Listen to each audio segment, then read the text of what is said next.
자, 박준영의 노후 통장 함께 하십니다. 2014 연말 정산이라는 주제로, 네, 전문가님들, 그리고 우리 2대1D의 오따운, 네. 시속 40km의 속도로 시간이 가고 계신 우리 성선아 기자와 함께하고 있는데요. 자, 노후 고민 상담소 시간입니다. 네, 자, 올릴 거예요. 여러분들 어떤 사연이 왔는지 보도록 왔어요. 하겠습니다. 네. 어떤 내용일까요? 자. 여자분이신데. 네. 안녕하세요. 노후통장 안녕하십니까? 열혈 애청자 36살. 어머, 성선아 기자랑 동갑이네요. 양띠 여성입니다. 남편은 40살로 저와 함께 작년 초부터 영어 학원을 창업해서 운영하고 있고요. 10개월 된 딸 하나를 키우고 있는데요. 저희 부부는 늦은 나이에 결혼해. 어머, 안 늦으신 거예요? 성선아 기자는 아직도 결혼 안 했는데. 미안합니다. 네, 학원 창업까지 하게 되면서 안 할 거예요. 노후 준비에 신경 쓰기 시작한 지 얼마 되지 않았는데요. 네, 갑자기 읽다가 성선아 기자가 이제 아예 안 한다고 지금 선언을 해버리네요. 네. 충격적인 소식인데요. 2대1이 탑으로 지금 올라가야 될 소식인 것 같은데. 어쨌든 자, 궁금한 것이 생겨서 이렇게 편지를 보냅니다. 아내 그리고 남편. 여보, 우리 보험 좀 가입해야겠어요. 보험? 어허, 보험이라 실비에 자동차에 우리가 필요한 건 다 가입하지 않았나? 응? 아니, 노후 대비용으로 보험 하나는 좀 있어야 되지 않을까, 뭐 이렇게 하는데. 아니, 그래도 지금 우리가 한참 돈 벌고 있는데, 요때 들어놔야 되지 않을까. 연금보험 얘기하는 것 같은데, 당신 자주 보는 그 박준영 씨가 나오는 그 프로그램 있잖아. 잘생긴 박준영 씨가 나오는 프로그램에. 아, 박준영 씨가 알고 보니까 아주 재테크 박사더구만. 많이 알더라고. 아니, 뭐, 박준영 씨가 원래 처음 프로그램 시작해서 일자 무식이었는데, 이제, 회를 거듭할수록 정말 그 경제 지수가 쑥쑥 올라가는 정말 대단한 프로그램이에요. 그렇지. 아무래도 그 2대1의 40살 성선아 기자가 참 많이 가르쳐줬지. 아, 근데 그 새해 되면 보험료가 오르지 않나? 네? 그런 생각이 들어요. 아, 맞아요, 그 맞아. 선생님들이 하는 얘기를 들은 것 같은데. 그 뭐 생명보험표라고 있다던데 그게 오른다는 얘기를 얼핏 그렇게 들은 것 같아요, 진짜. 그러니까 이거 얼른 한번 알아봐야 될 것 같고 또 오늘 뉴스를 보니까 우리 학원 차린다고 주택담보대출 낸 것도 다시 한번 알아봐야 될 것 같아요. 대출? 요즘 뉴스에 금리 변동 얘기가 나오고 있잖아요. 우리 대출을 변동금리로 받았는데 뭐 별 문제 없을까 좀 걱정이 돼서. 아니 3억 대출 이자도 만만치 않은데 더 안 좋아지면 어떡하죠? 대출금을 얼른 갚아야 노후 준비를 제대로 하던지 할 텐데 말이에요. 아 정말 바쁘다 바빠. 내가 원래 바쁘지만 정말 보험도 알아봐야 되고 대출도 알아봐야 되고 아 지금 월급 좀 더 벌어다녀야 될 것 같아요 지금. 아, 또 갑자기 또 그쪽으로 연결이 되니까 갑자기 머리가 또 아파지는데. 연말이라 그런지 요즘 재테크와 관련된 다양한 소식들이 정말 마구마구 쏟아져 오고 있어요. 한 푼이 아까운 제 입장에서는 연말에 어떤 것들을 챙겨야 손해를 보지 않고 노후 준비를 할 수 있을지 궁금합니다. 전문가님들이 알려주세요 하시면서 이분의 내용은 정말 토탈 백화점을 차려주세요 이런 느낌인데요. 그러게요. 저 사실 뭐 보험도 물어보시고 뭐 또 대출까지 물어보시고 굉장히 그 다른 영역의 두 질문을 주셨어요. 정말 여러 영역이 지금 나왔는데 네. 그럼 어떻게 어디서부터 한번 얘기를 일단 저희 해볼까요? 보험 전문가이신 박상 전문가님께 그 내년에 보험료 인상에 대해서 들어봐야 될 것 같아요. 보험료도 인상이 또 되는 거예요? 그렇죠. 네, 뭐 최대 모 기사에 의하면은 30% 이상 올라간다는 말도 있긴 합니다만 실제로 결론 말씀드리면은 그렇게까지는 아닐 수 있습니다. 근데 일단 두 가지 요인을 좀 살펴보겠습니다. 보험료에서 보험료를 올리는 두 가지 요인이 있는데요. 첫 번째는 이제 예정 이율이라는 게 있습니다. 보험료를 계산할 때 앞으로 우리가 얼마 정도의 보험료를 받아야지 손해보지 않을까라고 예상하는 예정 이율이라는 게 있고요. 두 번째는 위험보험료라는 게 있습니다. 네. 위험보험료라는 거는 이제 암에 걸릴 확률 또는 사망할 확률을 가지고 이제 보험료를 책정하게 되는데 아까 말씀드렸던 예정 이율이라는 것은 보험사 자체적으로 판단할 수 있겠지만 나라에서 정책적으로 표준 이율이라는 적립 금액을 쌓아야 되는 그 금액에 대한 이율 자체, 즉 정책적인 변화가 생기다 보니 이 금리가 낮아지게 돼서 워낙 저금리다 보니 그래서 이제 그런 화두로 인해서 내년도에 보험료가 올라갈 수 있는 여지가 있다라고 좀 말씀을 드릴 텐데요.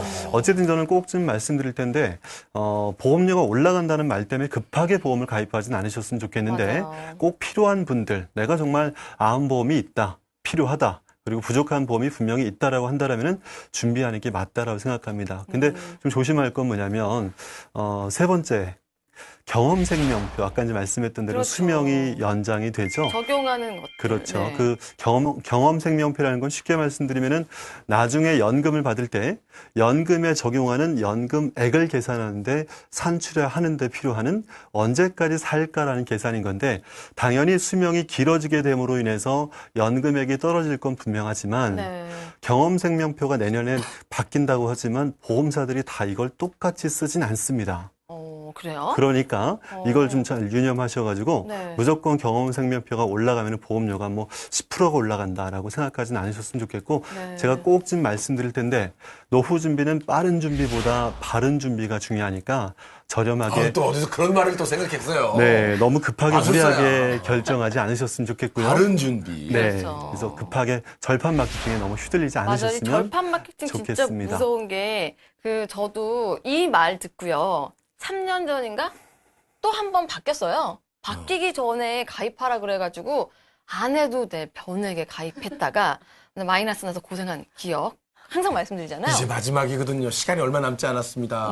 맞아요. 자, 이제 한 며칠만 여러분, 고객 여러분 받고 이제 저희는 이제 물러가는데요. 지금 가입하세요. 이렇게 이것 때문에. 맞아요. 바뀐다고 어찌나 강조를 하는지 저는 그게 바뀌면 큰일 나는 줄 알았어요. 그게 또 바뀌어. 내일은 또 내일의 태양이 뜨는 거죠. 네, 네. 박상호 전문가님. 예. 경험생명표 이제 말씀드릴 때 꼭 좀 말씀드리는데 이거 좀 주의하셔야 됩니다. 어떤 분들이 이제 연금을 판매하는 목적으로 말씀을 드릴 때 경험생명표에서 연금 수명을 80세가 뭐 82세로 올라간다라고 가정을 하지만 실제로 연금 수명을 계산할 때는 평균 수명 80세가 아니라 기대 연명을 생각합니다. 기대 연명, 즉 결론적으로 이 사람들이 80세까지 평균 수명으로 산다는 게 아니라 앞으로 100살까지는 산다라고 계산을 하기 때문에 이미 경험 생명표는 100살 이상으로 길게 늘어납니다. 네. 그런 걸 생각한다면 경험 생명표 자체만 가지고 너무 급하게 결정하지 않았으면 좋겠다는 말씀 네, 드리겠습니다. 그러니까 일단은 내년에 보험료가 오르는 건 확실하지만 그렇다고 보험을 일찍까지 하지 말라는 거, 네, 말씀드리고 싶어요. 제가 여기서 한마디 들으면 이런 초저금리 시대에 보험도 오른다. 네. 자, 시사 코미디 같죠? 네. 네. 김경록 소장님. 네. 주택담보대출 때 변동금리를 선택한 사람들은 연말 금리 변동에 고민이 많다. 이런 얘기들이 있습니다. 상향 또는 하향 될 수 있잖아요. 네. 하향 될 거라고 보시지 않습니까? 지금 뭐 좀 그럴 것 같습니다. 시장에 그럼 일반적으로 좋은 거 생각하는 아닐까요? 것은요. 예, 그렇습니다. 그렇게 네. 본다면요. 네. 그런데 이제 연말뿐만 아니라 이거는 뭐 항상 금리에 따라서 고민을 하는 부분인데요. 변동금리는 보통 이제 CD금리, 이제 만기와 관계없이 CD금리에다가 이제 얼마의 가상금리를 그렇죠. 해서 그래서 CD금리가 오르고 내리는 거에 따라서 자기의 이제 대출금리가 달라지지 않습니까? 네. 그러니까 예를 들어 향후에 뭐 CD금리가 5%까지 오른다. 이러면은 이제 대출금리를 많이 물게 되는 거죠. 근데 장기로 고정을 해놓으면은 뭐 CD금리가 뭐 극단적으로 50%를 가든 지금 대출금리만 이제 그대로 주면 되는 겁니다. 그래서 일반적으로 이제 장기 고정금리가 변동금리 대출에 비해서 지금 현재는 한 0.3% 정도는 이제 더 비싼 편이죠. 더 비싼 편입니다. 그건 왜냐하면 향후에 금리가 오르더라도 더 이상 안 내도 되니까요. 지금 이제 같은 저금리 혜택을 볼 수 있는 거죠. 예. 그런데 네. 이제 지금 당장 금리가 많이 낮을 때 충분히 낮아서 더 이상 낮아지기 힘들 때는 이제 장기 고정금리로 바꾸는 게 좋죠. 좋은데 현 시점에서는 뭐 미국이 내년에 금리를 인상한다 뭐 그런 이야기는 있습니다만은 네. 우리나라가 뭐 내년 초나 이런 쯤에 이제 뭐 한두 번 금리를 추가 인하할 수도 있을 것 같고요. 맞아요. 그런 얘기도 나오고 있어요. 더 인하될 수도 있어요. 그러니까 제가 보기엔 6개월, 1년 정도는 기다려봐도 그냥 되실 것 보는 게 같습니다. 좋겠다. 그리고 지금 가계부채 문제가 워낙 심각해서요. 함부로 그냥 금리를 올릴 수가 없어요, 상황이요. 그러니까 일단 이 부분은 약간 고민을 접어두셔도 될 것 같습니다. 네. 자, 고경희 세무사님. 네. 절세를 위해 연말에 신경 써야 될 부분이 이렇게 좀 이렇게 몇 개 살짝 여태까지도 계속 찝어주셨지만 이렇게 살짝만 이렇게 찝어주시면 뭐가 있을까요? 미공개 팁이라도. 지금 이 가정 같은 경우에는 연말 근로소득자가 아니에요. 두 분 다 지금 사업을 하신 거잖아요. 그렇죠. 창업하셨다고 하셨는데 지금 주택담보대출을 받아서 사업에 관련해서 사용을 하고 계세요. 근데 이 부분에 대해서 내가 주택담보대출 받은 부분에 대해서는 근로소득자가 아닌 이런 사업자 같은 경우에는 보통은 이제 비용 처리를 할 수가 없는데 지금 사업과 관련해서 사용하고 있기 때문에 그 부분에 대해서는 이제 이자 같은 경우 비용 처리가 할 수 있다라는 부분을 좀 제 기억을 하셔서 나중에 소득세 신고 때 꼭 비용 처리를 하셨으면 좋겠고요. 네. 그다음에 그 사업을 하시면서 내가 비용을 들어갔던 부분들을 참 관리를 안 하시는 분들이 되게 많아요. 그렇죠. 그래서 그 내가 비용 처리가 다 돼야지 소득세를 적게 내는데 이 비용 처리가 전혀 안 돼 있으면 내가 번 거에 대해서만 소득세를 내야 되기 때문에 높은 세율이 적용돼서 세금을 많이 내는 경우가 있기 때문에 네. 그 이제 연말 가기 전까지 이제까지 내가 사업과 관련해서 썼던 비용들, 경비로 썼던 것들. 경비 같은 경우 네. 좀 잘 정리를 해주었으면 좋겠습니다. 네, 저는 오늘 왜 고경세 형사님이 그 말씀 안 하시나. 아. 항상 강조하시는 거 있잖아요. 노란 우산 그렇죠. 네. 네, 나올 꼭 때가 됐는데. 그 말씀 하시려고 그런 거죠. 많이 들었는데요. 네, 네. 한번 강조해 주셔야죠. 예, 노란 우산 지금 사업자 같은 경우에는 네. 다른 공제 혜택이 많이 없어요. 보험료 공제나 의료비 공제 같은 경우에 받을 수가 없기 때문에 네. 이 소득 공제 받을 수 있는 노란 우산 공제에 꼭 가입하셔서 그렇죠. 소득 공제 혜택을 받으셨으면 그거는 좋겠습니다. 또 소득공제라면서요. 네. 세액이 아니라. 그러니까 지금 요 노란 우산 기억하시기 좋잖아요. 꼭 기억해 주세요. 연말이니까. 엄브렐라.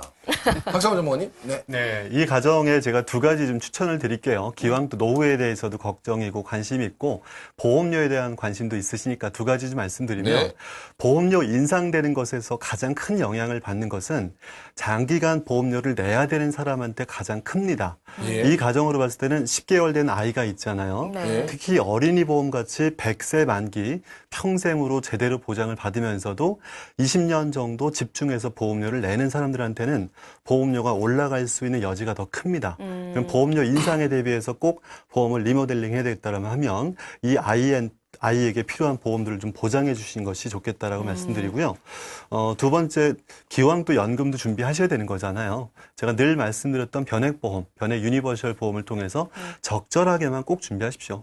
무리하게 50, 60 하지 말고 20만 원만 준비하시게 되면 나중에 65세 때 사업비를 많이 줄일 수가 있으니까 20만 원 가입하고 40만 원 추가로 가입하지만 다시 한번 변액보험을 작게라도 가입하시는 건 중요한데요.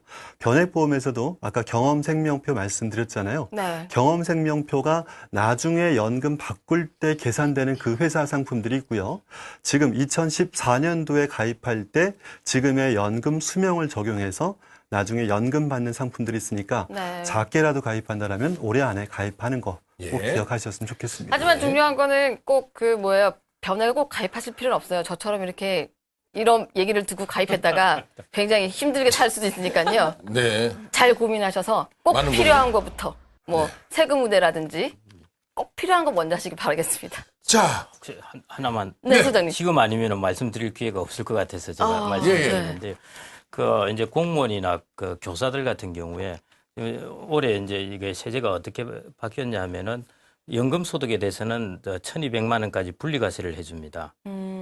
그런데 여기서 공적 연금은 뺐습니다. 빼버렸기 때문에 공무원 연금 같은 경우는 이제 대표적인 거죠.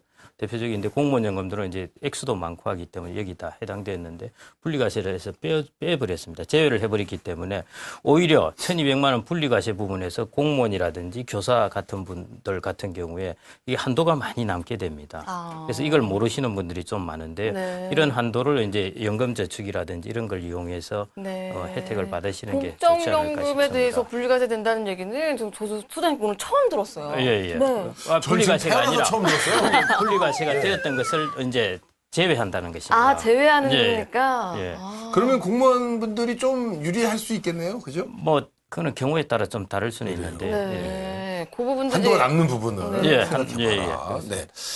전문가분들의 열띤 이야기들. 그러게요. 이렇게 정말. 귀속에 이렇게 쏙쏙 들어가서. 네. 질문이 이제 광범했던 만큼 전문가분들의 답변도 광범했어요. 네. 많은 도움이 됐길 바랍니다.